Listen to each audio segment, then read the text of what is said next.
Oh dear, oh dear, oh dear, oh dear, oh dear.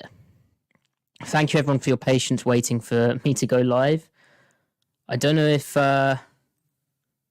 is that one you want to relive? Clearly 22 of you do, so I really do appreciate that.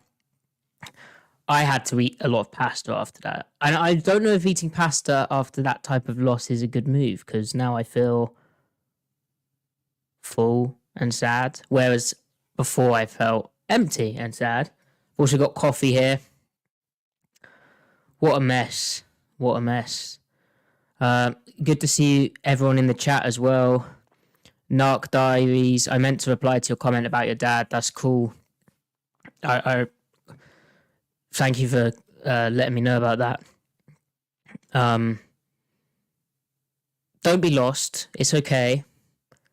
Jen, I think you could have got away with the normal F word. I don't think you need to censor yourself like that. Justin, you took that Pete Carroll press conference as defeated. The shots of him on the sideline are disappointing. Justin, I didn't really read it as defeated, but that's interesting. I'll have to rewatch it. I think it's just, from here, it's very difficult for Seattle in a lot of respects, especially with, arguably the Eagles and the 49ers are better teams than the Cowboys. I mean, they are by their record, aren't they?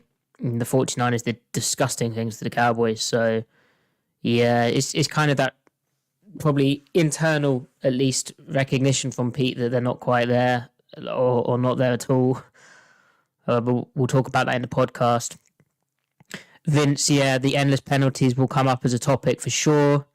Majombo, I've conceded that the Seahawks probably won't make the playoffs, let alone past wild card. Oh no. Oh no. Hey, at least the NFC's bad. We can talk about that as well. Adam, Pete Carroll looked out of sorts all game, like he was totally exhausted. Post-game, he looked like he was just coming up from being at rock bottom. Adam, that's what I was going to mention. I'm glad you've raised that when Justin said about Pete Carroll looking defeated. The sideline was kind of weird. I think it's just your ones that you know internally how important that game was, and you're desperately trying to win. And it sounds like he was very, very involved with trying to fix the offense this past week. And so then when you still come up short and you still lose and you've put so much into it, that must be quite a hopeless feeling. But yeah, it was kind of, the vibes on the sideline were very weird. Something I should talk about in the pod. The refs tried to bail out the Seahawks for sure, says My Electric Adventure. My Electric Adventure, you're on notice here. You're on, I'm watching you. That's a slightly suspicious comment, but maybe you've mistyped it. I'm not so sure about that one. Season's over, the defense is atrocious, says OD Death Metal. Yeah, the defense is bad. I would like to talk about that too. Oh dear, we're talking about who we're drafting. Nate saying about the refs. Adam's correctly guessed. Well, congratulations, Adam, for guessing that my pasta was linguine. I did have linguine. Exactly, Daniel. You can't talk about the Hawks from an empty stomach, and the F stands for full. No one got what the F does stand for. Though I was thinking about that. My Twitter should be @MattyFB because my initials, and the FB could be football. It would just be perfect, but I'm not that smart. Vince, nothing like a 6 a.m. pasta to help the vocal cords. That's exactly right. And yeah, my apologies for not having a Cowboys preview yesterday. I'm like kind of ill. I don't really know what's going on with me. Tamas saying beer helps. Tamas, good to see you. Beer probably does help. Also clouds the judgment though. And obviously, we've got to be really serious about how bad Seattle is right now. Or are they? Axel. Seahawks could have very possibly won the Bengals game, the second Rams game, and the Cowboys game. If that had happened, people would be singing a different tune. Yeah, well, coulda, woulda, shoulda. That's kind of football, mate. And unfortunately, they didn't. Aditya says, your analysis on Geno Smith being a top-level quarterback with proper protection and run game is straight on, but if Seattle ends up with a top 10 pick, they're drafting a quarterback.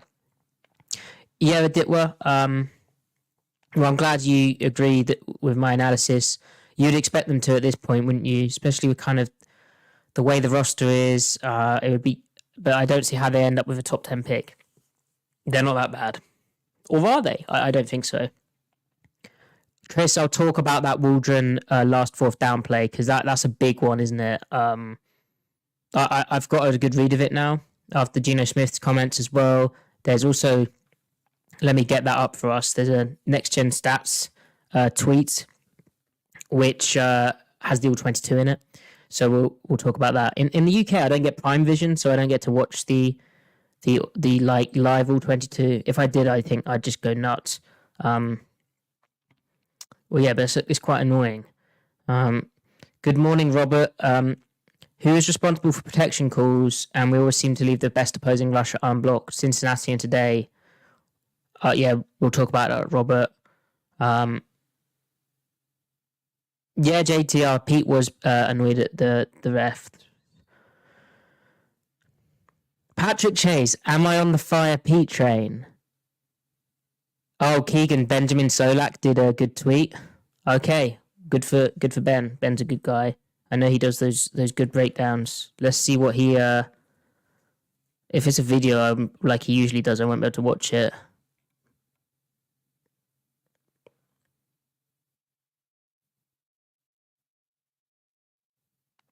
Yeah, I'll add to that.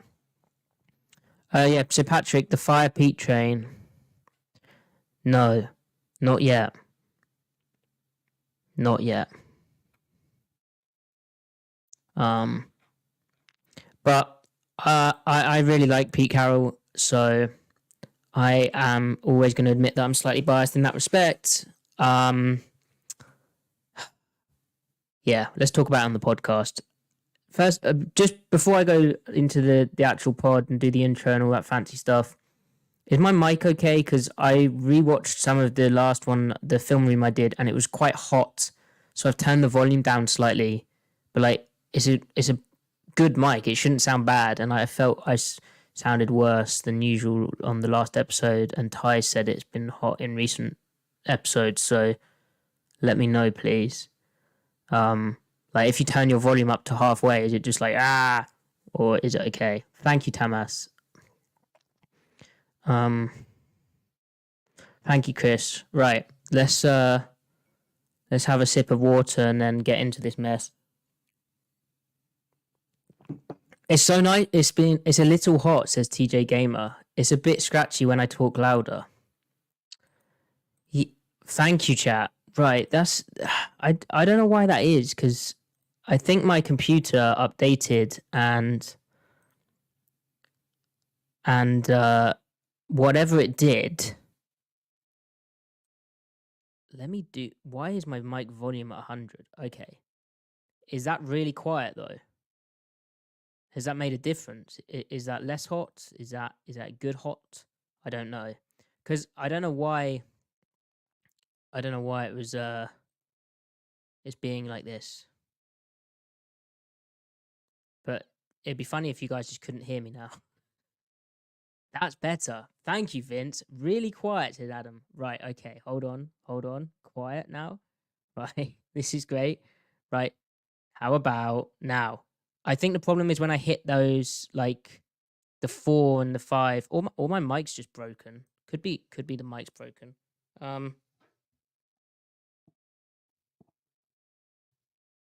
Yeah, I don't know if it's quiet or if that's good or just right. Goldilocks, sweet spot. Adam, thank you. OG3, thank you. Perfect.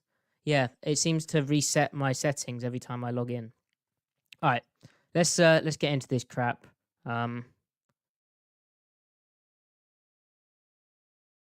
JTR, the commercial volume. Oh no, you're still watching? I turned that crap right off. I wasn't watching that. Okay, let's do this.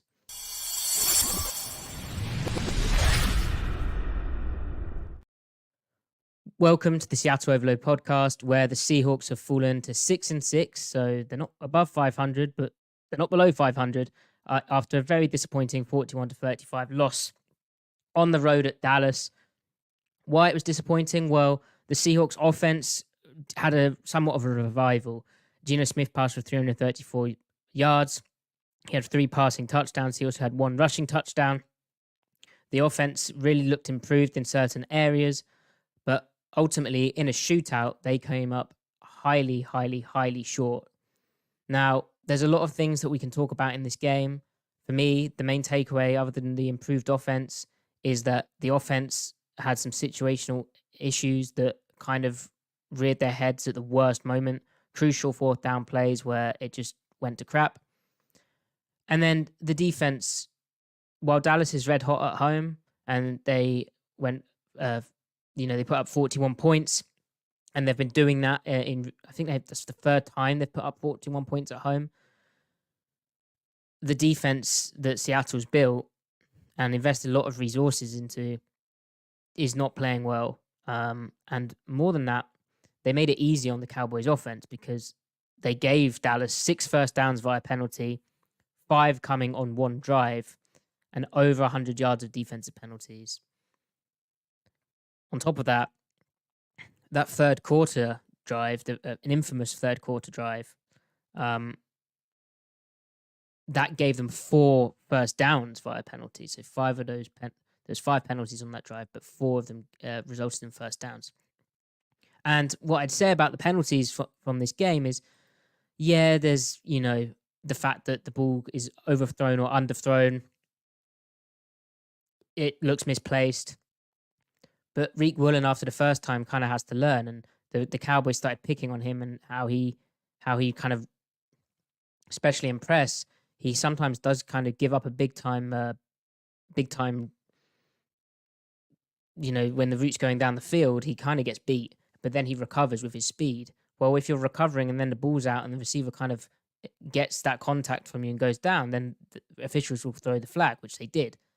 The only penalty I felt was egregiously poor was the Bobby Wagner defensive pass interference, where he, arrives at the running back, he makes contact when the ball is coming there. It's just the ball is misthrown and you're just rewarding a poor pass. But ultimately, I think the rest of them were pretty fair. There's some where the receiver's pushing off and the DB pulls, but DBs have to be more subtle. If you're a tall DB, you're going to get punished for that stuff. It happens time and time again, not just the Seahawks. I don't know where you guys want to take this because, defensively, if I just read up the stats as well, Dallas had 411 total yards. They punted. There was 0 punts in this game. Now, some of that was the fact that the team's offenses went for it on 4th down. So Dallas, of course, got stopped by the defense on 4th and 2. Seattle went for 2 4th down. Or was it? Let me get this up. And they failed to convert, obviously. So defensively, Jamal Adams getting beat for a touchdown by Jake Ferguson, the tight end. It just spoke to like a lack of control in coverage. It seemed that Dallas had mismatches all over the field whenever they needed to get them. The 3rd down performance, Dallas went 8 of 14, which feels less than it feels like, but they went 1 for 2 on 4th down, I guess. So yeah, Witherspoon got beat, and Dak Prescott is playing out of his mind right now. Like, I don't know what the MVP candidacy placement is right now, but Prescott should be up there. He was so accurate, he was so poised. Despite him being sacked, and Kirk Herbstreit kept banging on about how Seattle's offensive line was performing really well. Despite Prescott getting sacked, it was 3 times in the first half. Let me get this up. He was sacked 4 times in total. I felt, especially in the kind of, I felt most of the time really, Seattle rarely won fast.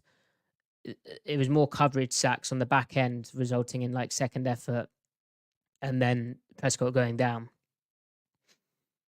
I felt the pass rush really struggled. Boye Mafe had some flashes, but the opposite edge and then the kind of interior dudes, whatever Dallas was doing was causing real issues. Really, they could do what they wanted in offense, and they kind of called plays like that. And it was just an old school kind of shootout. I don't really see any of those penalties that I wouldn't have called other than the Bobby Wagner one. Now, let's talk about the officiating. So what I found challenging was the fact that a key moment in the game. So on the drive, the 4-minute drill that Seattle had, where, let me get the exact numbers. That can't be right. Oh, great. I don't have an updated. Oh, here we go. Yeah, so Seattle took the football over down 38-35. And they put together a really nice 4-minute drill where they got to a decent position of 3rd and 4 at their 49-yard line. And you're thinking, hey, let's get into field goal range maybe, and then see what happens from there. Geno Smith fires incomplete short left to Jackson Smith in Jigba, defended by Jordan Lewis. Jordan Lewis got there early, and the ball falls incomplete. And they flagged Bobby Wagner for that exact same penalty. So I have no idea why that wasn't a foul. And then the other one I had an issue with was them picking up the flag on Charbonnet where he was face masked. It takes him a while to throw it, and Seattle's sidelines are obviously appealing for it. The officials throw the flag, and then they look up. They're clearly looking up because it's weird at that stadium, AT&T Stadium. Everyone's looking up when they're on the bench to go and see the video board, which is in the center of the field, hanging over the field. And the officials were doing that. They were just waiting to see a replay. And the replay showed contact on... It was DJ Dallas, says Henry, not Charbonnet. That's right. I did doubt myself. Yeah, the face mask on DJ Dallas. And you saw the defenders contact his face mask. And then there was a bit of a pull on it. You couldn't really see finger in the face cage. But I think that did happen because his face, gets ripped. But by letter of the law, it's a face mask. You've already thrown the flag. Why are you then picking it up again? That was slightly unusual to me. So those are the two real kind of three officiating gripes I have. But I don't think that's what lost this game. I think what lost this game is Seattle's coverage. Defenders got absolutely worked. We saw again Bobby Wagner have some real issues. I don't understand the touchdown to Brandon Cooks. Seattle's running a pressure zone coverage, playing cover 3. Bobby Wagner's responsibility in that defense is to match up with Brandon Cooks as one of the 3 underneath players in a 3 deep, 3 under coverage shell. Is trips, so he knows to his right he's not going to have much help in the middle of the field and in the low area, but he just sort of steps. He kind of out leverages himself, steps left. Receivers broke under his face. He starts looking at the quarterback rather than trying to wall or put his body in between that receiver right on the goal line. And it's like a bloody easy touchdown for Dak Prescott. Jordan Brooks blitzes the B gap, doesn't matter, and that's that. So yeah, Wagner's a thing, but really they kind of seem to. And there's a few other things where there's space in other areas where it's well, that's kind of because they're allowing Wagner to drop in a certain way that isn't as intensive. But what I'd say is when they just started trying to play, one-on-ones on the outside, they really had difficulties. Both Reek Willen and Trey Brown had some tough moments. Adit, where you're saying Quandre Diggs was a mess on the in-cuts all day long. What play are you talking about? There was a play which was over Bobby Wagner's head where Diggs is in the opposite hook curl. Brandon Cooks 3rd and 4, I think. That wasn't Diggs' responsibility. He almost made a great play to get over there, but it was really kind of Trey Brown needed to squeeze that dig better. But it's a tough beater, and also Bobby Wagner kind of took the cheese. Oh yeah, Bobby Wagner also had that play action route over his head. I mean, Dallas just like for the whole game, Dallas just did basically. They had little issues. The 4th and 2, Jamal, which they didn't pick up. Jamal Adams did a good job getting outside into the. He was in man coverage on the tight end, but he kind of recognized the play type and just threw himself into the passing lane to CD Lamb, and I think that flash of color put CD Lamb off. Robert says, regarding Bobby Wagner, the Rams played him much closer to the line of scrimmage so he could focus on what he's good at and didn't have so much coverage responsibilities. Why aren't we doing that? Well, it's a good question, Robert. What I'd say is generally the Rams are playing a 5-down front. So generally how that enabled them to use Wagner was a bit closer to the line of scrimmage at times.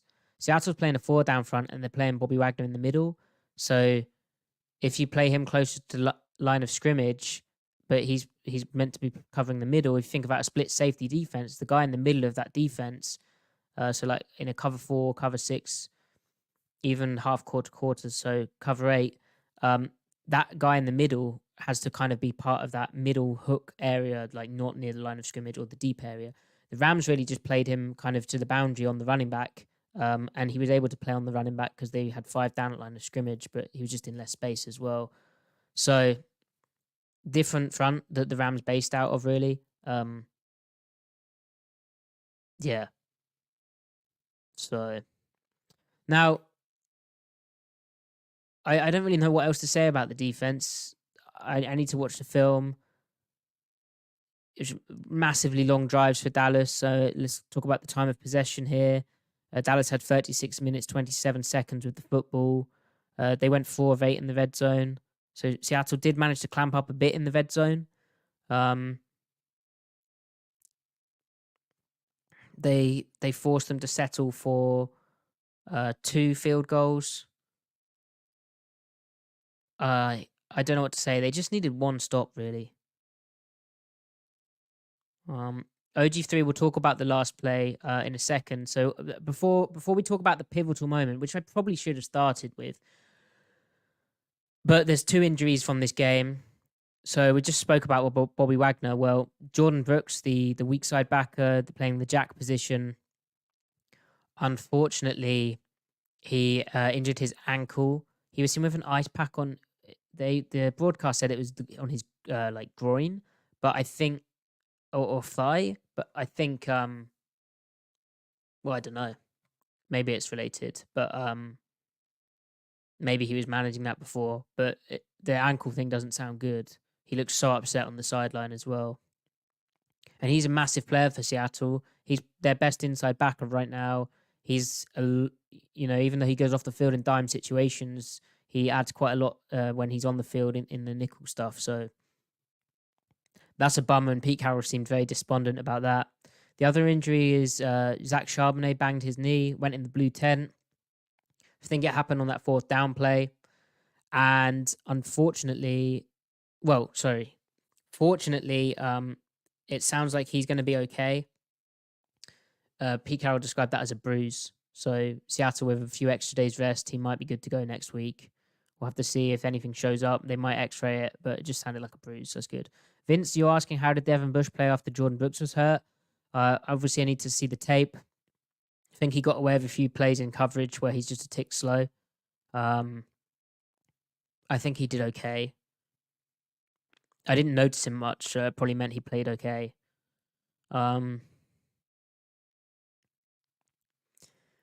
Right, so let's talk about the critical plays. So this was a back and forth kind of game, and it looked like Seattle's offense kind of just ran out of steam towards the end. But actually, looking back on it, they had their moments, didn't they? That 4th quarter, they held a 35 to. They held a because the defense started getting some kind of stops when they needed to. Like it was 35-27. Dallas puts together a 6-play drive and they get down to field goal range and on a 4th and 12. So there's some real negative plays, incompletions, no gains going on there. They hit a field goal. Seattle's up 35-30. So you're like, oh, well, maybe we could, maybe they can go and win the game there. So on the 3rd and 10, Geno Smith dumps it to Jake Bobo on a screenplay, and he gets just short. It was a nice screen. He goes just short, so it's 4th and 1. And Seattle at 4th and 1 runs the ball. They go for it. I think going for it's absolutely the correct call. You essentially are very close to Dallas field goal range. You could go up by 8 points again, which felt significant at the time because they'd have to go and get a touchdown and a 2-point conversion. Unfortunately,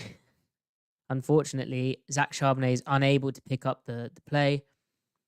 I think the play to calling a run play, I think, is fine. DeMarcus Lawrence just showed that veteran experience he has in the league where he lines up wide on Charles Cross and that Monjumbo, it was at this point in the game, it was 35-30. So my point, Monjumbo, is in the 4th and 1 situation, if Seattle had picked that up, they'd have been at Dallas's 45. They'd have needed 10 more yards and been in field goal range, which would have put them up by 8. If Jason Myers would have made the kick, which that's another thing we'll talk about. But yeah, so in that 4th and 1, Charbonnet can't really do anything in that situation because Charles Cross is geared up to go. He's essentially thinking with how DeMarcus Lawrence is lined up to him. Okay, well, what I need to do is I need to get wide and chip DeMarcus Lawrence and then climb up to the 2nd level. But because it's short yardage, probably just chip him, but really wide to my left. But unfortunately, as Cross steps left, because he's really trying to go and get Cross, and he was really trying to go and get Lawrence, and he's really geared up for the short yardage situation. Unfortunately, DeMarcus Lawrence stunts inside. Whether that was a called stunt or him just taking his shot or him lining up wide to then get back to where his designated alignment was, we probably will never know. But it was a very savvy play from Lawrence, which got the 4th down stop. And that was an unfortunate situation. I think I'm fine with the play call. It's just they out-executed Seattle. They JTR, so it looked like they pulled a blocker, but it's just split inside zone. It didn't impact the play. Lawrence just beat his block 1-on-1, got penetration. Yeah, I don't think the pull was of consequence. So then Dallas takes the football over at their 46-yard line, which feels very, very significant, doesn't it? And they march their way down the field, and that's when Jamal Adams gets beat 1-on-1 by Ferguson. He just looks it was phrased to me by a coach on Twitter saying he was out of control. And he really was, because he was on the inside hip for the out route, and then he just sort of overplayed the stem up the field. He just needed to stay on that low hip, the inside hip, but he kind of overran it, and it left himself getting almost back shouldered on an out and up route, where when he's inside leverage to start off with, that is not, and low, that's not common.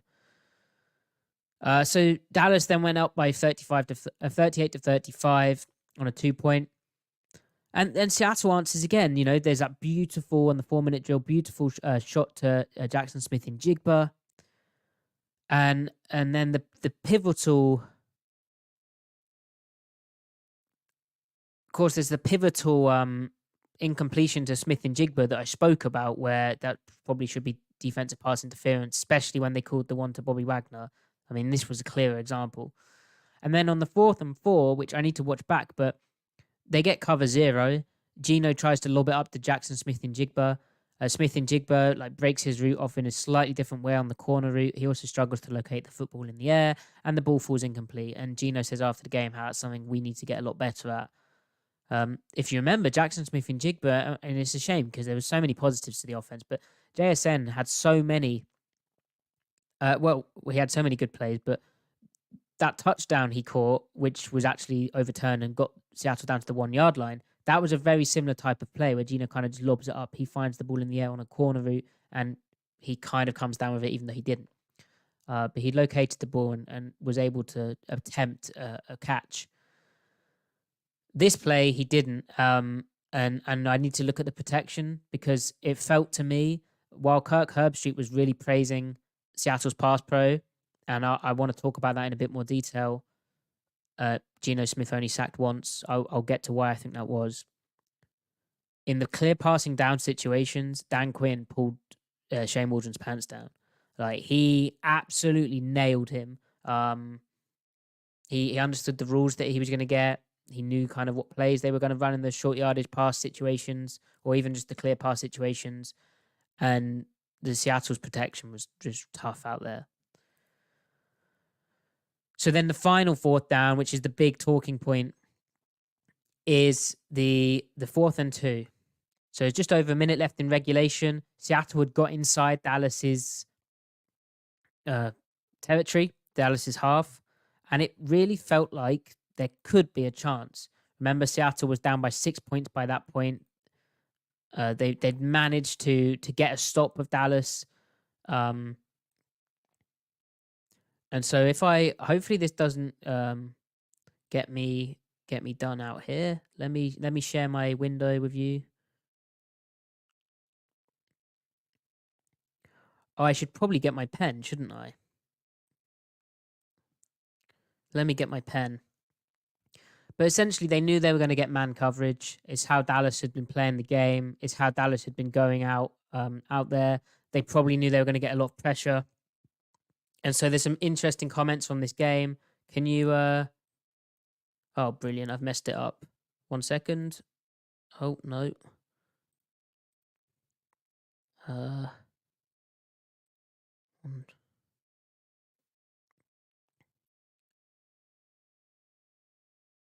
Yeah, JTR. So Gino did throw that last play up because there was a rusher in his face. That's absolutely why. That's why he had to throw it up, because it was cover 0. So they knew they were getting man to man. Now, with this kind of walked up look here, I don't think any of those guys are actually. Hold on. This is a D lineman. That's a backer. Oh, let me do this. That's a backer. For all intents and purposes, Parsons is a... And they're also showing this as well. So, and you can kind of tell because he's capping this guy. So it's just they're just showing cover 0, and it's kind of like a death of a dare of, are we going to back out or play it? Well, they're really showing it, and this is Next Gen Stats' is predictive data picking up that they're all going to come. So basically, it's man here, man here, man here, man here, no one here, but they're bringing 7 more than Seattle can block. So Seattle calls in a man coverage beater that they used in short yardage against the Rams, I think it was, or it might have been the 49ers, but they ran it in 4th and 2. And essentially these guys all pick for this guy in the flat. These guys all run across the field like this. This guy who is on this guy here isn't going to play the back. So they're essentially saying, well, if we're putting Curse man on the running back, right, then you're going to have to run him through all of these people here. Or if you're putting this guy, that's DeMarcus Lawrence. If you're putting this guy, which is the linebacker, on the back, you're going to have to run him through all of this traffic here. So essentially, you create a massive load of space in the flat here. But as Geno Smith said afterwards, one thing they were expecting is Dallas just to rush all of them, right? And then do something called peel, which is something I use as a coach as well. It's a classic thing where you man pressure, right? So you run man coverage, and then the running back is the responsibility. If he releases this way, this guy would peel off his rush and cover him man to man. Or if he releases this way, this guy, so Micah Parsons, would peel off his rush with the running back into the flat this way. So if we play through what happened, you can see how Seattle would have... Parsons didn't peel off. They have the space out here, right? Here comes DJ Dallas. However, the problem and pass protection wise, they're choosing, we're going to block down here because this guy's the closer guy to the quarterback. By the time Parsons gets here, we can dump it over here and make Parsons wrong. But the problem is the amount of push that all of this interior is able to get on the line. Because watch DJ Dallas's release here. He gets caught up, and this rusher, he doesn't cover him, but he just knocks him off his route. So that while they're thinking Parsons might have to peel, or we're just going to get everyone rushing games here, instead, this rusher knocks Dallas off his route. Geno has nowhere to go with the football, and Parsons' angle of rush is really good, and Dallas just calls a better play in. Now, every offense has to have good plays for each situation, but I imagine Dallas knew this was coming. Like, it's a pretty clear indicator how tight this split is. You're expecting him to run a crosser. The back's location, from here he can go over like this. The fact that they're bunched up like this is how Seattle runs it. They probably knew there was a high likelihood of this type of route beforehand. Vince, you say they should have motioned Dallas out of something before the snap, right? Out. Well, you I'm not sure what you mean, Vince. And Will, you're saying seems like either way that's a risky gamble on the fastest, best linebacker in football. Absolutely, it's a risky gamble. It's a really risky gamble. But you're kind of using his aggression against him. That's the idea, at least. Essentially, if this guy had taken the inside move and the Parsons had rushed like that, you've got this angle. The guy who kills the play primarily is this, because Geno's not able to dump it over.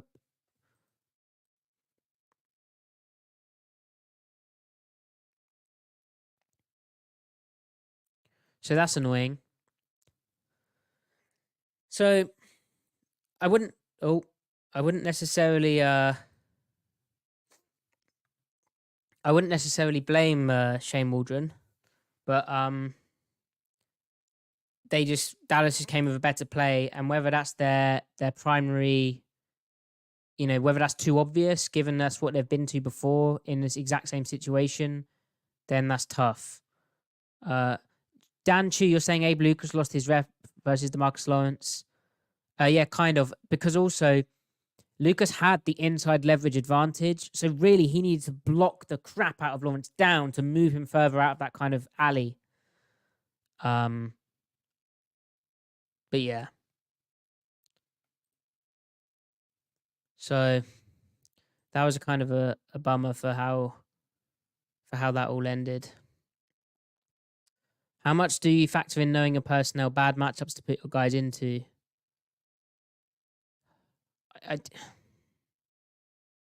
Yeah, well, this is the thing. In these important situations, we can kind of overanalyze the play or hyperanalyze, and you kind of have to give the defense credit at times as well. Will, you're saying you don't know if he tried to target Parsons on the play that either wins, loses the game. I hear you on that. I need to look at how Dallas aligns Parsons, because it might be that he always goes to passing strength in those situations, and you can only run that play to the passing strength because you need to run it behind where the pickers are coming from, those pick routes. But they're also trying to exploit Parsons' aggression and speed off the edge. And he did not peel off. He just went for it. Ultimately, Parsons was kind of wrong, even though his angle was good. The player who made the play was 90. Is that DeMarcus Lawrence? I don't know player numbers. I don't care anymore. I'm over it. Right. So that's the kind of the penalties addressed, the defense disappointment addressed, the key moments addressed. Now, why it was so disappointing is Geno Smith in the main played an absolutely fantastic game. He had 8.1 yards per completion. He had 334 passing yards. He had 3 passing touchdowns, 1 rushing touchdown. And overall, Seattle's offense to me, Paul, that's a good point to talk about as well. Thank you, Paul. But Seattle's offense to me looked a lot more balanced in this game, especially on first and second down. And really that's, well, on every down really. They had manageable third downs generally. And to me, that's what kind of made the pass protection look good in those non-passing, like clear pass situations. The pass pro benefited from that. Geno Smith benefited from that. They went 9 of 14 on third down, so 64.3%, above that 50% mark. We've talked about the fourth downs where they went 0 of 3, but for a lot of this game, they had very little issues moving the football. And Geno Smith himself was so dialed in, so accurate, throwing the ball very early, as he kind of promised to in the week. That first touchdown to DK Metcalf, where he hit a massive top speed, was so exciting and such a tight window throw. And it's just throwing it that a tick earlier and letting his receivers make plays. That it looked good. There was a sprinkling in of multiple tight ends. There wasn't as many negative plays. Geno was only sacked once. Jackson Smith-Njigba continued his emergence. He had 7 catches for 62 receiving yards and was a really reliable weapon. On third down, they had some real kind of throws short of the sticks, which we hadn't seen for a bit, and guys picking up still. The screen game continued to look good. We even had condensed splits, where receivers lined up tighter. We even motioned into that to separate against man coverage on third downs. Yeah, Robert, so the idea of the in-breaking route to DK on that fourth down is to create traffic for the defender covering Dallas if it's a guy on the inside. The corner wouldn't have been in the play, Robert, because it was cover 0. Or the corner might have tried to make a baller play out there. I need to, because I know DK did come open, didn't he? But yeah, by design, yeah, the idea is that DK route gets followed. It's running people away from where you're targeting, and then running them into the guy who's in man coverage with that route.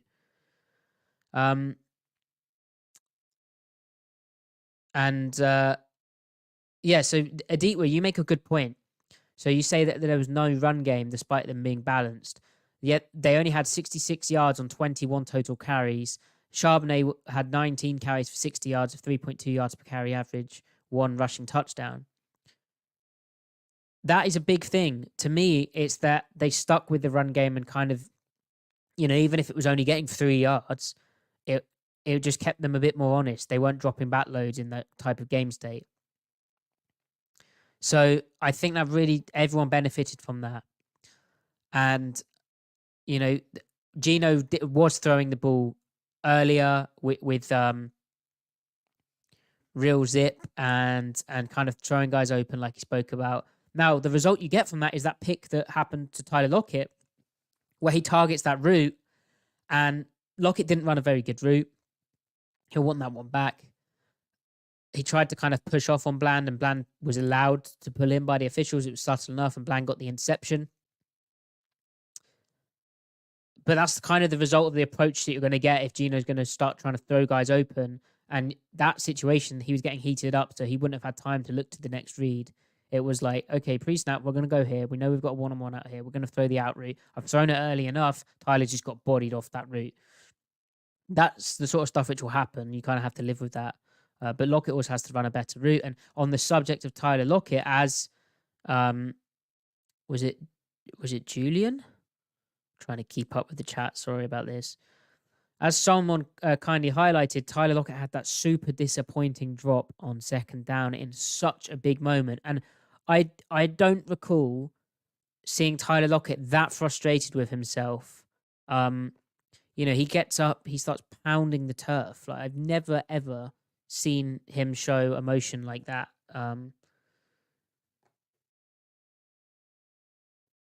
Now I'm trying to find it. I thought it was on second down. Was it on first down? Surely not.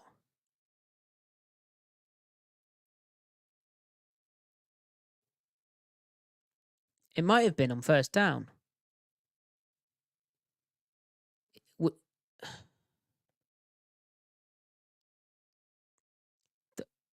That's what I've got for first down, but I could be off base on that. It was on first down. Thank you. So yeah, that comes on the the drive where they have 11 minutes left in the game. They're up by 5 points. Gino goes deep left to Tyler Lockett, who'd roasted Deron Bland again, and we'll talk about Deron Bland, how he was targeted. Let's talk about it now. He got absolutely destroyed by various Seattle receivers, so much so that DK Metcalf's performance in this game, where DK Metcalf went for a really impressive 6 catches, 134 receiving yards, 3 receiving touchdowns. But so much so that Stephon Gilmore started shadowing Metcalf in the second half. But yeah, the Lockett catch or drop, sorry, is so uncharacteristic. Gino threw it early. Lockett just didn't get his hands up in time, and he just dropped the pass, and that brought up 2nd and 10 where it was an incompletion. They still got into 4th and 1, which they should have picked up with Charbonnet. But I think if Lockett catches that football, I know he goes down, but it gets them clearly into field goal range, doesn't it?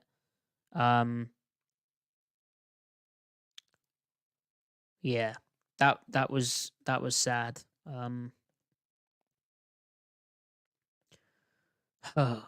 So, and we're talking about how not challenging Bland on an out route with Tyler Lockett. Yeah, I'd buy that.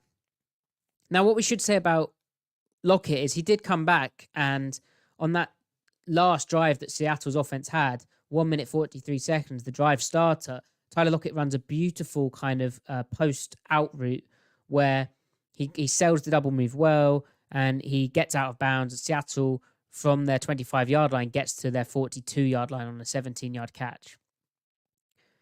So while, Tyler could have called game then, he did his best to come back. Yeah. So we should hand DK Metcalf a lot of credit here. He was really candid midweek, speaking about areas he needs to improve in his game. And he was a man of his word. He was outstanding today. He couldn't be covered. I think he benefited also from Gino just throwing it even sooner. Because a lot of those plays, he doesn't necessarily look open. He had one kind of drop where it was thrown low. But, the way he separated late on the deep fade, which Gino had been throwing a bit later, I think because he hadn't seen separation, he wanted to give Metcalf the chance to run underneath it. But the one Metcalf caught on Bland was really impressive. I think that was I can't remember. He also had that slant where it's so exciting seeing him in the open field go for 73 yards and a touchdown. So, yeah, I felt Geno Smith, like, in the circumstances, if you think about the 4th down plays and what could have gone right, it's not really on him. To me, this is an example of what you can, well, they're not on him at all, the 4th downs. But to me, this is an example of what you can do with him when you're a bit more balanced. Even if your run game's not popping, you're a bit more balanced. You're a bit more varied with how you use your different personnel groupings, your formations. You start picking up first downs. He starts throwing the ball a bit sooner as well. Yeah, the route running looked a bit more defined this game as well, a bit more crisp. Paul, you're right. The miss to Disley was one miss from Gino in this game. Tiny bit high. Although Disley hopped 1 foot in the air. I know he's running, but I feel like Fant comes down with that. Colby Parkinson definitely does because he's 6'7". It felt like the routes also, on the subject of that, they kind of matched up more of their personnel. So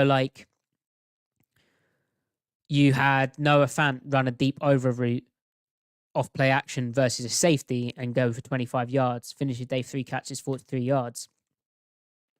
Rather than having Noah Fant play against press, safety, and run a pick route, which clearly isn't his strength. So you get the guys more advantageous matchups.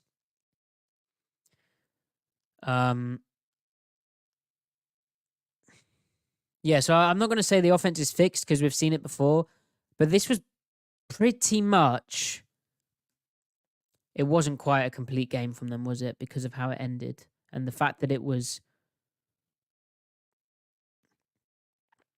Yeah, no, I can't say that. 4th and 1, 4th and 2. Yeah, they didn't quite get it done. Now, of course, the offense really should have scored more points. They should have finished this game with 38. Now it's the fun part where we get to talk about a Pete Carroll sideline moment. So, Jason Myers managed, after Seattle, hold on. Let me find it. So Seattle down 10-7. They get to Dallas's 18-yard line, and they stall out there on a 3rd and 5. Micah Parsons executes an inside move. Charles Cross, against wide line techniques, sometimes has difficulty.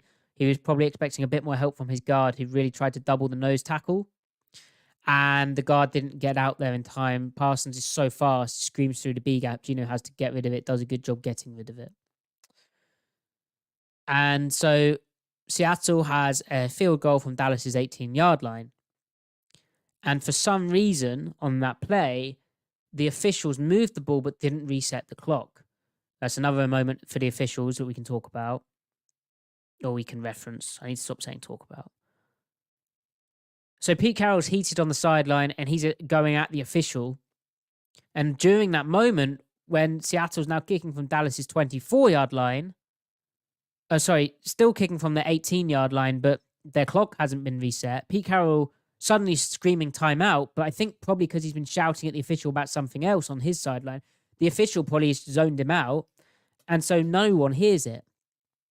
So Seattle ends up having to kick a field goal from Dallas's 24-yard line, a 42-yard field goal, rather than a 37-yarder. And Jason Myers has to make a 42-yard field goal, but his entire process on that kick was massively sped up. It was like a golfer purposefully trying to kind of I always forget which way, slice or hook. Hit across the ball, so slice. It was like he was trying to do that. It was a bizarre miss. It was like he didn't realize that he had lots of time. I don't know. But that kind of lingered over the game. Like, and as Aditya points out, thank you, Aditya, the 42-yard miss by Jason Myers dropped him to 8 for 13 on field goals on the road this season, 61.5%. This is the second worst percentage in the NFL. Only the New England Patriots' Chad Ryland, 5 of 9, 55.6%, has been worse.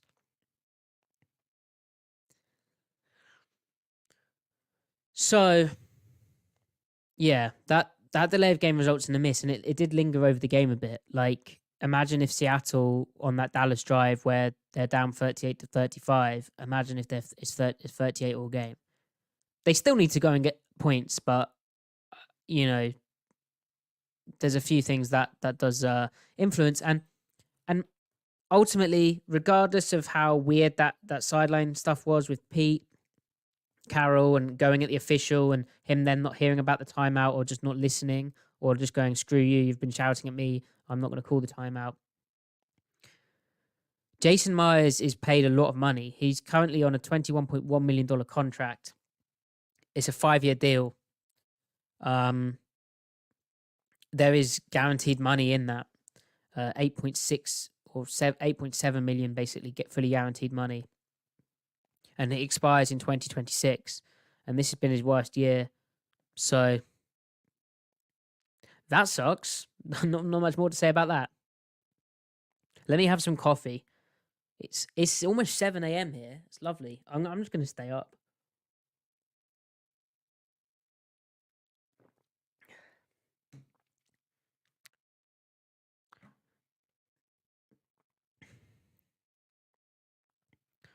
Is he still the highest paid kicker? He might be. I don't spend lots of time looking at kicker contracts because I'm not sick. But yeah.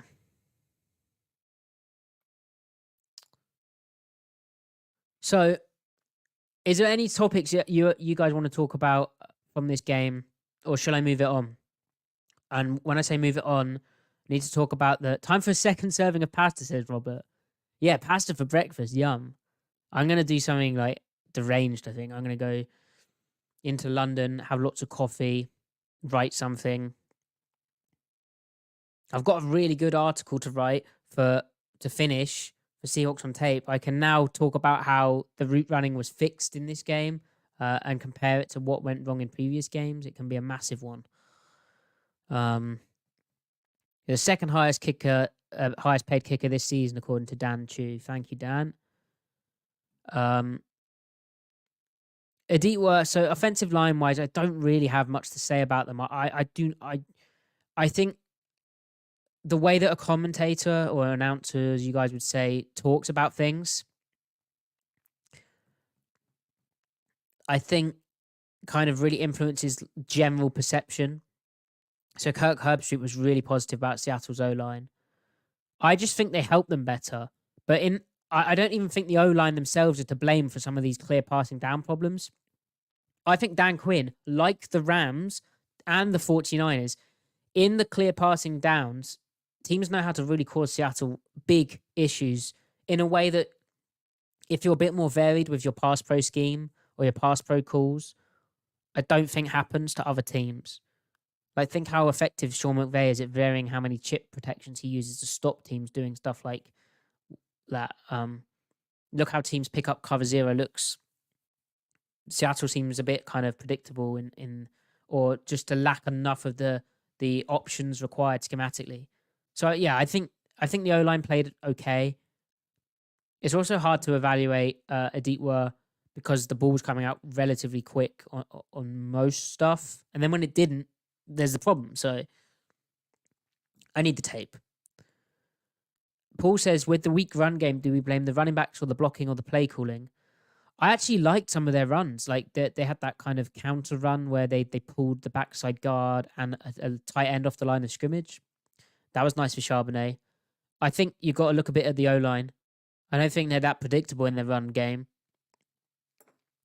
And I thought Charbonnet was reading it okay. Again, need the tape. Boring answer. JTR, I think Reek Woolen has the yips. He looks confused and scared to do anything wrong.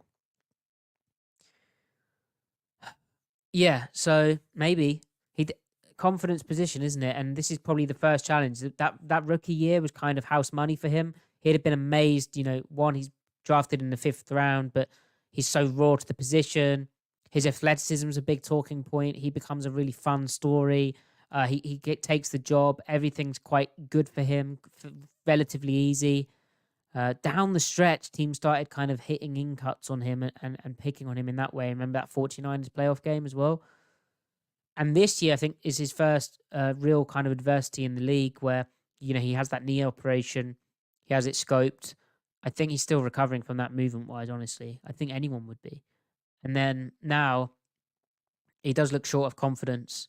And the way that, they got at him by throwing that ball up and then the receiver falling down as the ball isn't actually that accurate or on target, that's something other teams are going to do, obviously. But it's been there all season, really. In press, he kind of is he's not staying over the top of guys.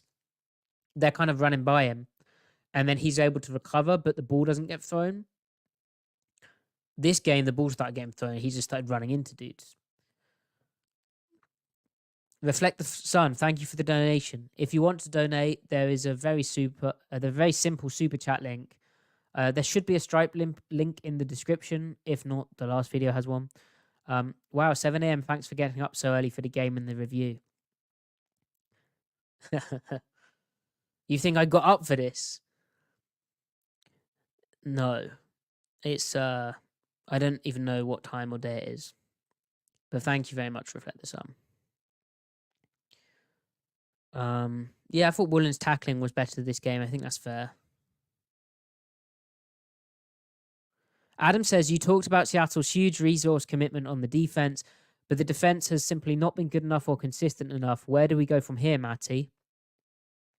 Well, Adam, what will happen is And I'll talk about the ramifications to the team as well and coaching maybe. What will happen is they've got massive decisions to make at safety where they're investing a lot of money. Jamal Adams can be cut. Hold on. I wish my keyboard was working. Essentially, they've got options when it comes to Jamal Adams, Quandre Diggs, and Julian Love. There's a lot of resources there. The safety room might look a lot different next year. That's how they can reshape it. I think also Bobby Wagner's on a 1-year deal. And the weak point to the defense today, talked about Reed Woolen. He's in his 2nd year. He's a young guy. He's coming off that injury. Trey Brown, Witherspoon had some tough moments along with some really kind of splash plays. But they're not getting enough splash out of their safeties. Jamal Adams is paid like that because of what he can bring as a blitzer and also when he's healthy in coverage as well. But today, he hasn't really brought much as a blitzer, and in coverage, he looks like a kind of step behind at times. He's definitely not at his best. Can he get back to his best is the big question, because obviously this knee thing sounds brutal. Like, sounds like he's in agony basically after every game. I'm, like I said, how when Woolen had that knee scope, it affected him. Well, this guy had his, quad tendon torn off his kneecap.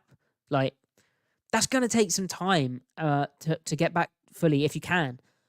So there's a big decision to be made there, but ultimately they're putting a lot into those areas and they're not getting much out of it. And then Quandre Diggs is playing absolutely fine football to good football, but he's older, and can you get better value there? That I don't think they'd move on from him, but we'll see. But honestly, having a middle linebacker who can't cover in certain ways, or you have to play him in a specific way to make it all work, it's a massive issue. We've just seen it, but three games in a row now, the impact that has on the defense. And I don't want to do a video on it because it's just depressing. It's a Seahawks legend who, seems like a very nice guy as well. And yet he's not, it's a real problem. It's such a problem. Yeah.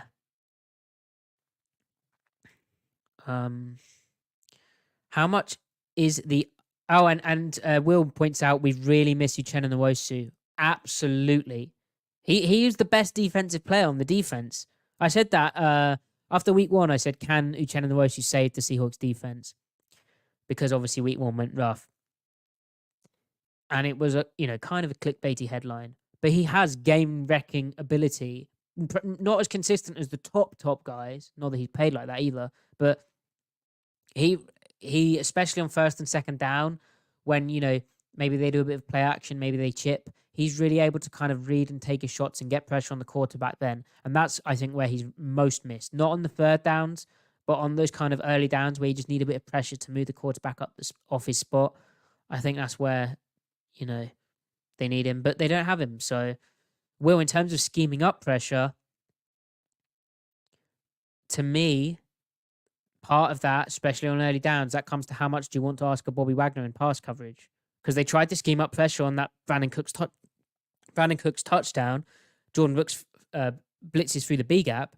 Wagner's responsible for that middle area, basically relating to the 3rd receiver, which was Brandon Cooks.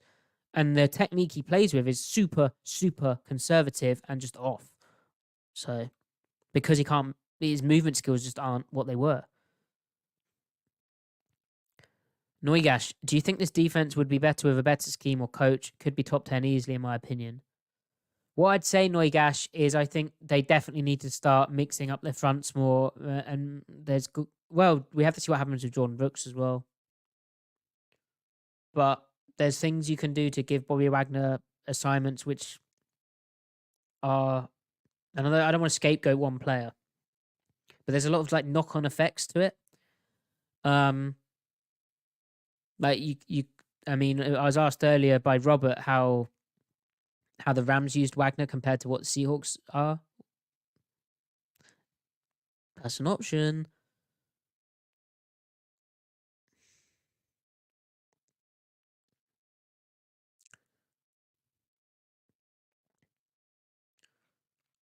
Okay, well, I think I've caught up with the chat. So let's talk about the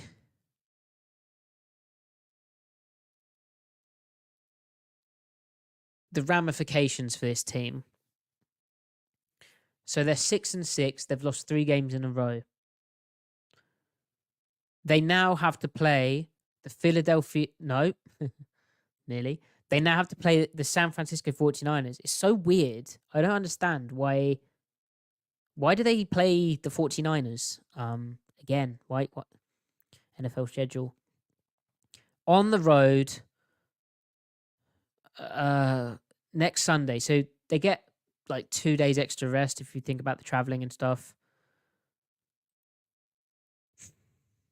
The 49ers obviously play this Sunday versus the Philadelphia Eagles. I mean, realistically, based on how tonight went, maybe the offense can do something, but it seems like the 49ers have Seattle's number. And then the Eagles, who, I mean, unless Seattle changes or revamps their approach on defense schematically, potentially you see more bear in that game. I think they're going to have difficulties against what the Eagles present for them. But also the Eagles are a damn good offense who present problems for anyone. And I just, let's call it what it is. I don't think Seattle's better than the 49ers or Eagles. So that would be 5 losses in a row. And it would be 6-8. And then you'd be needing to beat the Titans, beat the Steelers, who have a very good defense.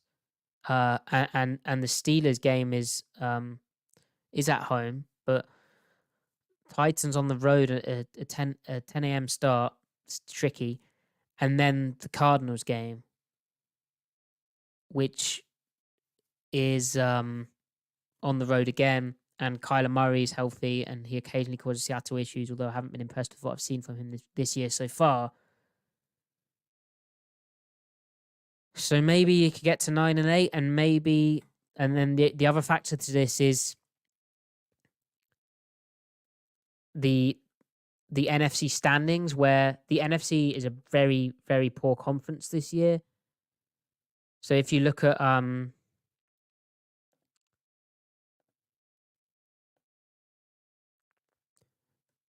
the Vikings are 6-6. The Packers are something to watch for, 5-6. The Rams are a problem at 5-6. The Saints are 5-6. The Buccaneers are 4-7. There isn't many teams, and the Falcons are 5-6, head of the NFC. South. So, all Seattle needs to do is win a few games, and they'll be in the playoffs. But these next 2 are tough. What I would say is they're not winning the NFC West now. Sorry for the breaking news there.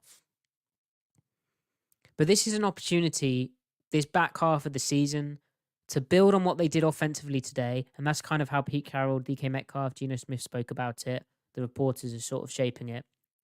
They need to build on the success they had and really kind of work on that balanced offense that they showed.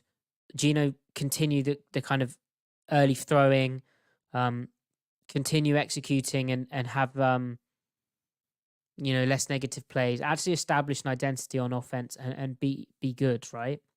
Because right now they're still the 7th seed. Keep that up. And then on defense, they need to evolve a bit because they're in one mode, basically. They play the same front every time. And yes, they move in and out of that front. But I think they need an extra layer or two. And I think they have that within their scheme. It's just whether they can get in and out of that well. So, yeah. They're experiencing a lot of the similar issues on defense to what they have throughout the season. So if you can start removing that, and then if you win enough games to get into the playoffs, and you've probably corrected some of the issues, but you're also fit, hopefully heading into the playoffs with some semblance of momentum.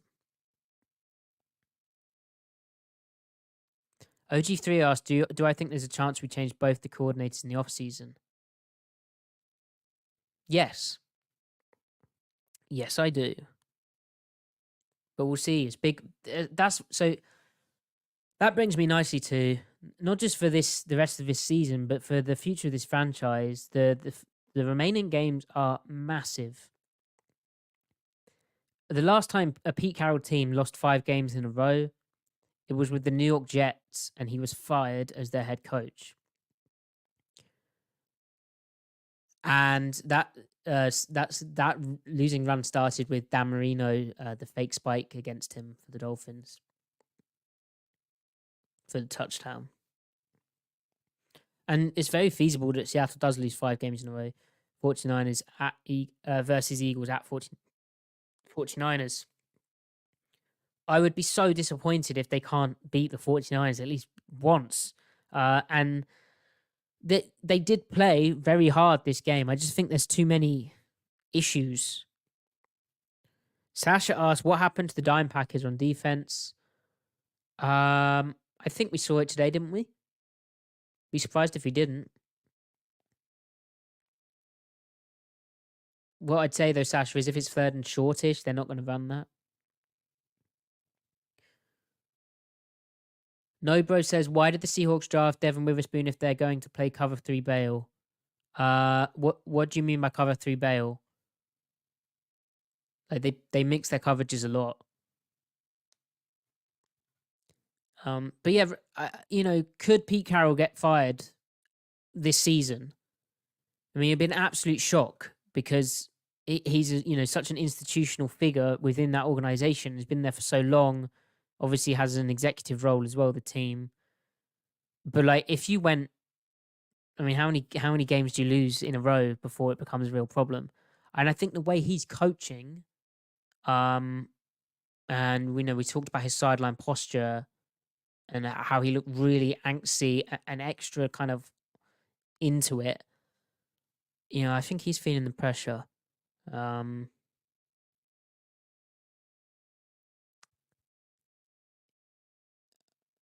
Yeah, and also it's how you handle that. Novosos points out they could politely ask him to retire. I mean, yeah, I think that would be how it works. And then Adam says, does Jody Allen keep the team if Pete Carroll wasn't here? Well, that's the other factor, isn't it? Because like the team does have to be sold at some point, apparently. So it could be a real domino effect from this year.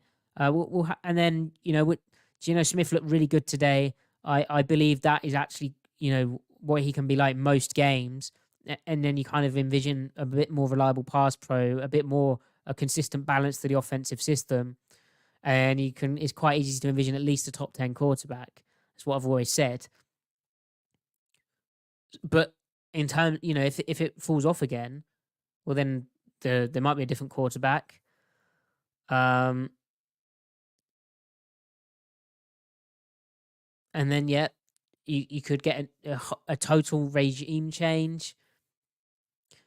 It's a massive, massive point. And I tweeted before this game, every game that the Seahawks have next up is their most important game until they win one of them, because they're on this losing streak. And they're right on the fringe of whether they're going to be a playoff team or not. The only thing really keeping them alive is the how poor of a conference this is. I mean, did you watch the Vikings-Bears game? So the way Seattle played tonight, they're a much better team than the Vikings and the Bears. Now, the Bears are irrelevant, but the Vikings. The teams to worry about for them are the Packers and the Rams. Especially with the fact that the Rams now can go ahead of Seattle, and their remaining schedule is probably very easy, isn't it? No, so they got the Browns, which they might be done now. Myles Garrett's out. I don't know if he's out yet, but he's hurt. Ravens, Commanders, Saints, Giants, 49ers. That's concerning. And then the Packers schedule.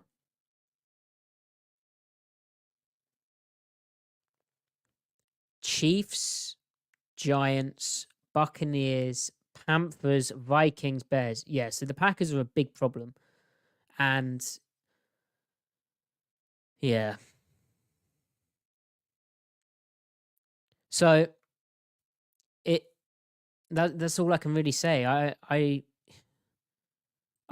What I think really is Pete Carroll's being let down by very poor areas of coaching that have gone on this season. when there's recurring negative themes in each kind of position, on each side of the football, in very like highly specific areas which don't get addressed week to week. You think the head coach is coaching those specific things? No, it's the assistant coaches. However, the man who is ultimately responsible for all of the coaching effort is the head coach. So you can say that, but and it's not like Pete Carroll hasn't had a chance to hire assistants. And yeah, Dan Quinn's defense did also get roasted tonight. Galen points out. Yeah, it did. Absolutely, it did. They just had slightly better plays when they needed them down the stretch. They played a bit more aggressive.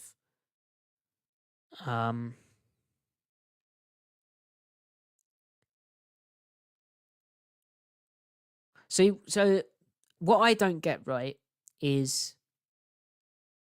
and I really like Clint Hurt in how he is very upfront with the media. When he went on KJ Wright's podcast, it seemed really interesting. I don't understand how last year happens.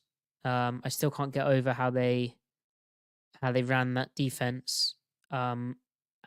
With and it's kind of an indictment that they were unable to coach the techniques required for that defense properly to their players, and how they got the balance so wrong as a defensive staff. And then this year, it seems the balance for the offense has been completely off, and now the defense is seems to be kind of lacking in details again. I don't know. Yeah. But as I've said at the start, I wouldn't fire Pete Carroll, and I will admit that I'm very biased towards Pete Carroll. I've always been able to see the vision, like I've always been able to see the vision. That makes me sound like I don't know. But to me, watching the defense every year bar last year, even last year to an extent, but the schematic direction of the defense was very clear, right? What they're doing made sense. It's just every year it seemed they lacked talent in the key areas. So for a long time, they really lacked the amount of pass rushes required. And that's where you get into like personnel discussions, right? And being an indictment of the general manager and some of the resources that they're spending. This year, I think their big problem is Bobby Wagner is their middle linebacker. Jamal Adams isn't fully healthy, and you can kind of tell with how he's playing, but he's not having the impact that he's being paid to have yet. Could still happen. I really do hope he can get back to his best stuff. He's still doing really good stuff, but it's not like that. Wow, that's a big, massive splash. Like, wow, we can use him as a blitzer and a passing down weapon. And then Nwosu got hurt, who's your best pass rusher. I see in the chat you're arguing about. So this is the first year I've almost felt that they had enough of the personnel to make things work.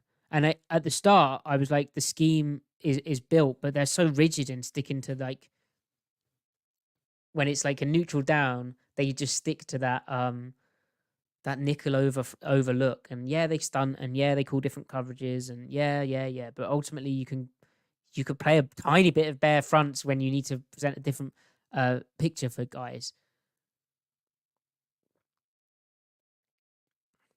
And then the offense is, I mean, tonight was a big positive, and I don't want to overlook that. Maybe that's something they found,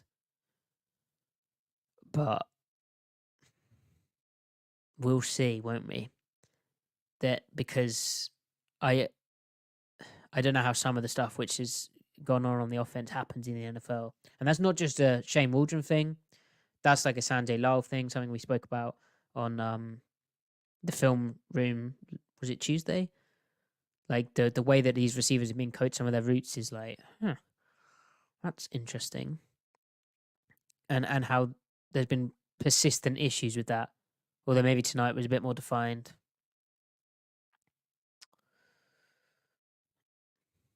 Galen says, I'd like to see them go to college for coordinators like the Baltimore Ravens did. McDonald and Monk were great hires. They could hire Ken Norton Jr. Heard of him? UCLA linebackers coach.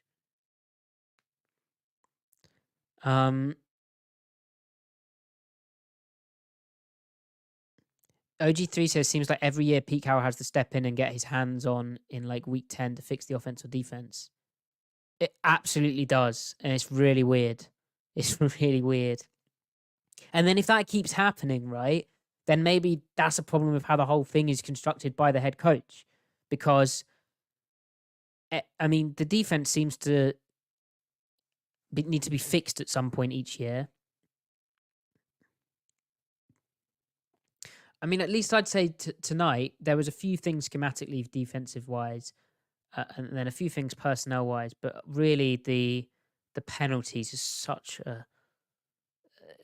yeah. But that's, it's not like they haven't had penalties thrown on them before on defense. These corners have been like low-key getting penalties thrown on them. And there's like an interesting moment from the Trey Brown mic'd up segment from the 49ers Thanksgiving game where he's saying, he tried to push me. I'm playing catch technique in the end zone to the passing game coordinator, Carl Scott, who coaches the DBs. And Carl Scott's like, yeah, but it's 7 yards. You can't put your hands on him. And he's like, but he's trying to push off on me. Not really, didn't seem, he's frustrated in the moment. And it's a little snippet, but didn't seem the most receptive to that at the time. So clearly they need to get that through to them somehow. Chat, do you have any questions for me? Otherwise, I think I've covered this game. I think I've covered where they go from here. There's definitely some foundations on offense that they need to be able to lean on. They got to kind of point to this game and not forget how they did this.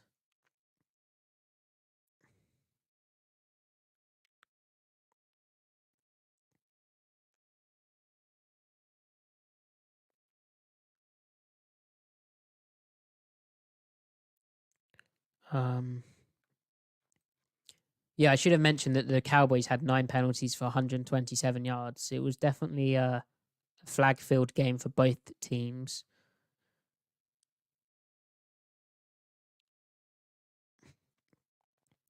Monjombo, do you think they trade any players in the off-season? Who would they trade? Like, who's trading for Seahawks players? Also depends how the year ends. But to me, I don't think they get like the value that they view the player as. So I think they're having to do it at cut price. So I'd say no right now. Like the one player you could trade, like hypothetically, it's a hypothetical question, so forgive me for getting hypothetical, but Quandre Diggs you could trade, but like what are you getting for a veteran, 30 plus safety? It's not worth doing. I don't think.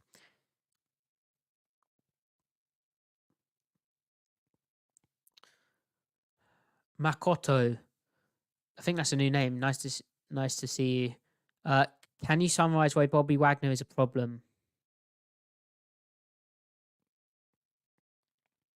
Yes. So he is unable to change direction quick and fast. And so that has a few effects. One, at times he sort of is overplaying a certain play. So the plays he does make sometimes is because he's sort of not guessed, but from his veteran experience, has got to the spot and because he sort of knows he has to be ahead of it mentally so that he can make up for that physically. That's at least how it comes across. But what that also means is, like on, remember the Deebo Samuel shovel option play, which the 49ers scored, where Wagner was a step behind the play. That's because he cheated the other play and didn't play his responsibility on the play. There's times where that can cost the defense if you start cheating to certain things. Now, the other thing is, Seattle's playing a system. It's basically over fronts where Bobby's in the middle of it all, which means whenever they put two high safeties, he's like in the middle of the coverage, of the underneath coverage, and his job is to get to like the third guy in the pattern. And so there's times where he's just he's just behind where he needed to be, or he's unable to break as quickly into a window, even if it's thrown outside of his area. He's in the middle of it all. There's also techniques where he's dropping really deep because he's worried about getting beat deep by a certain route, which he might have to cover, but then they get a different type of pattern. So say they get a receiver breaking shallow in, and it's his technically responsibility to let the deep safety in the shell take that deep route and then break down underneath to cover the over the middle route, the shallow route. And he's because he's dropped so deep because he's worried about the deep route, he then doesn't take back that route. And so it's avoiding the defense. And then finally, that kind of blends into the fact that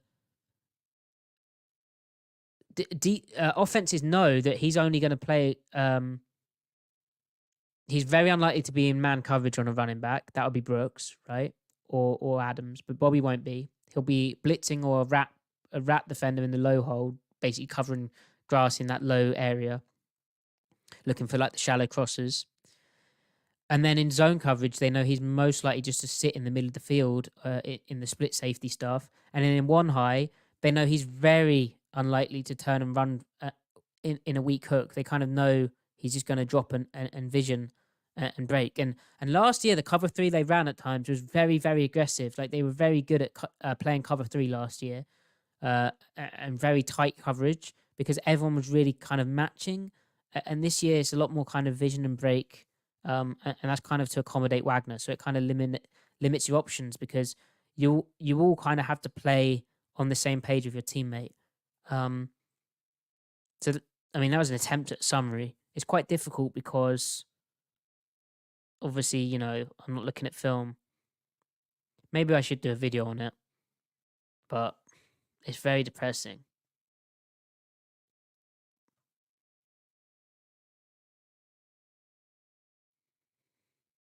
Yeah, well, I will do a podcast on views on theoretical roster construction. That's not my strong point because I'm not a massive expert on the salary cap, but I'll give it a whirl. But that'll be after the season.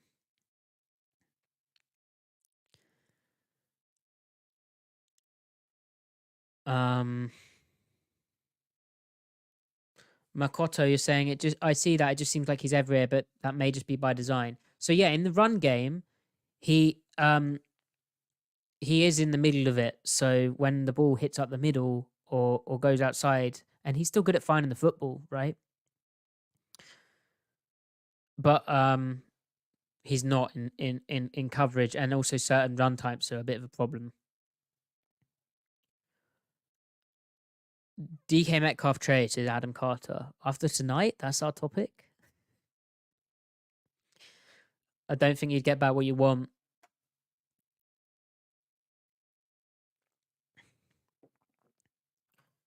No Bro asks, is Tyler Lockett cooked?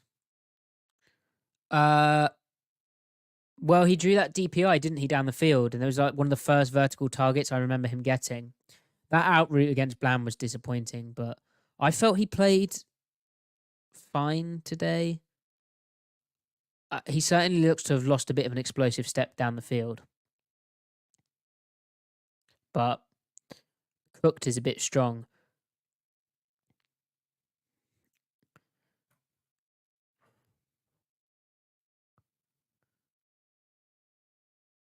What's the biggest need on the team right now, asked Galen? Guard or linebacker? I'd say linebacker, inside backer. Although that's not accurate.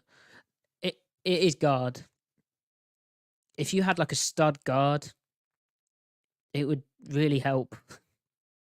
It was cool to see Abraham Lucas out there. I should have mentioned that during the main thing, but Yeah, because I think, if your interior is really just like giving you a solid floor each week, not only does that help the run game, but I think that just raises Gino's floor so much. And obviously, offense is very important in this league. Well, the good thing about both those needs, though, is obviously NFL wise and how those positions are regarded, how they're valued.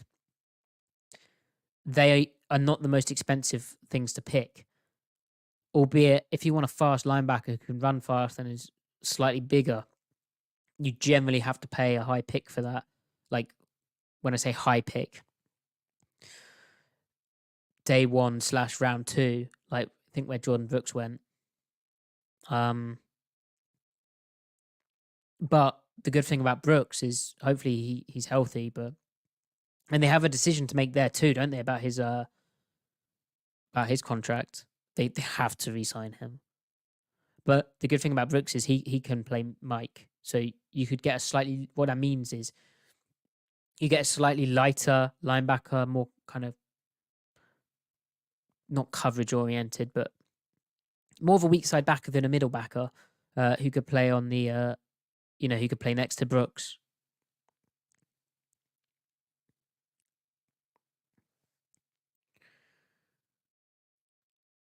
And yeah, we do have Oluwatimi, who's going to work his way in at centre, I imagine, next year. No bro saying, I know Bobby Wagner's cooked, but this team cannot re-sign Jordan Brooks to a $15+ million contract. I don't think he'll earn that now. I think that's part of why he looks so disappointed on the sideline. I could be off with that. We don't know. I mean, he's probably bummed. He's not helping his teammates. And he's injured again. It must be so frustrating. But especially if he thinks it's serious, though, you don't know what the ramifications are for his deal next year. But Brooks at his best is easily a $15 million contract player. Easily.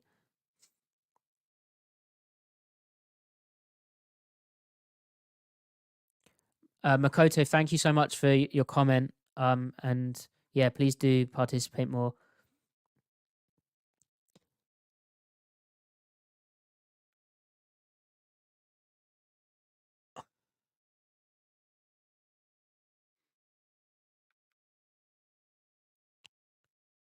Neugash says free agency will be nice at middle linebacker next year. Will it? I haven't looked at that. I haven't looked at that. Yeah.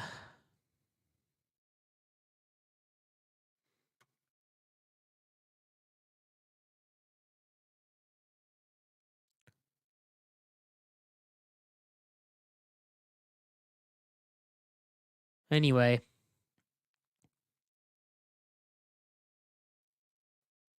Majombo, when the players are looking up, they were watching the screen because Dallas has that big like jumbotron in the center of the field.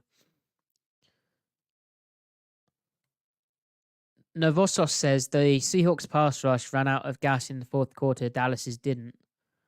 I don't know if I'd agree with that. I don't know if Seattle's pass rush had much in the whole game, to be honest with you. A lot of it was cleanup sacks, so it's coverage sacks. They found it difficult. Adam, exactly, Monjombotron.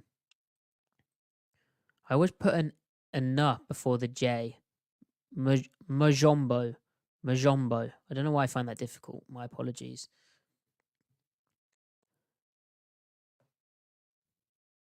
Yeah, well, that's a bummer. I'll be back on Tuesday with a film room. Keep an eye out on hopefully today.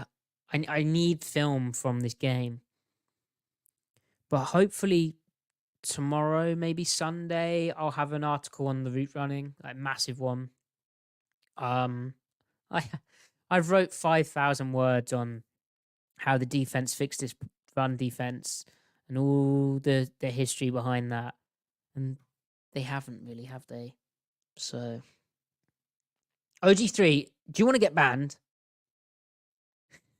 Do you want to get banned? Because, as you know, OG3, I'm not afraid to ban you. Unacceptable. Unacceptable. Yeah, I'll a film room on Tuesday. Um, is it Clint Hurt not doing good enough pass rush plans? I mean, they're trying, Dan. They're trying. Every time it just seems like other teams have slightly better pass pro. Um, and that's the other thing with this system is not this system, this schedule. They've beat like look who Seattle's beat on this. It's disturbing. So they've beat the Lions, good win, 37-31, 8-3 Lions. They've beat the 1-10 Panthers, 37-27, tight one against Andy Dalton. They've beat the 4-8 New York Giants, 24-3, the only convincing win of the season, although the offense wasn't very convincing. And then they've beat the 2-10 Cardinals, 20-10, tight one, and the 7-4 Browns, 24-20. Not convincing, scary, backup quarterback, but still beat them. And then finally, they beat the Washington Commanders, who are 4-8, 29-26. That's a worry. And yeah, that sucks.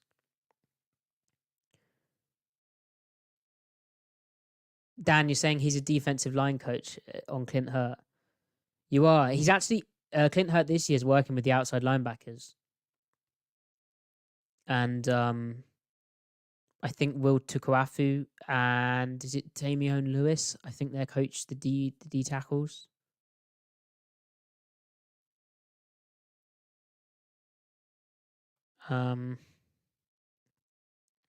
Sasha, wow, that's like replacing Griff's role here with that kind of positivity. We should remember we're technically only in year 2 of a rebuild, and this is the first season we've not had the Russ contract lingering over our cap. That's true. And from like a roster building standpoint next year, there's this coming off season, there's so many interesting decisions they can make. Like, I think they have a lot of kind of room to play around with stuff. That's why the Leonard Williams acquisition, I really hope they can get him re-signed, because it felt like they were kind of being sensible and like rebuilding, and then to push your chips in, they haven't gone all in, but give up their second round pick when they've been making some interesting picks there. It is interesting. Monjombo, with having no cap the next 2 years, they'll do something about that. Like I said, decisions at safety. But I also think they are going to restructure people and just keep pushing it down the line. Sasha, I miss Griff too. But I know people are asking about Griff. He's absolutely fine. But yeah, I know he appreciates you guys asking. And yeah.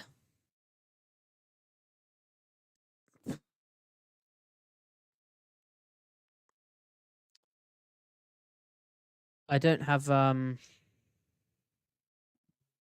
anything else for you. So yeah, hopefully an article out Sunday. I need to think about how I'm going to do my run article. Maybe a Quandre Diggs video, maybe a DK Metcalf video, maybe a Geno Smith video. I had worked on a Diggs video. I just didn't get it out in time, and my voice was struggling. Well, let me know what you'd like to see, and that's all I have. Hope you have a good. At least you don't have your weekend ruined by this. We can just pretend that it doesn't matter. Which, does it matter? Does any of this matter? I don't know. No, thank you everyone for tuning in live. I really do enjoy it. Obviously, with me just doing it as well, It's great to have your comments and to be able to interact, and it's nice to see you guys also sort of discussing with each other, seeing what's going on. Oh, Mika Parsons quotes on the 4th down play.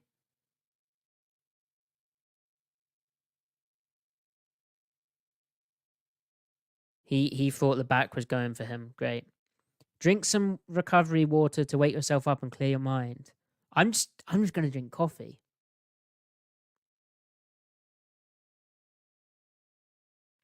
Adam, that's the first time I've seen Seattle Overload podcast called SOP. There you go.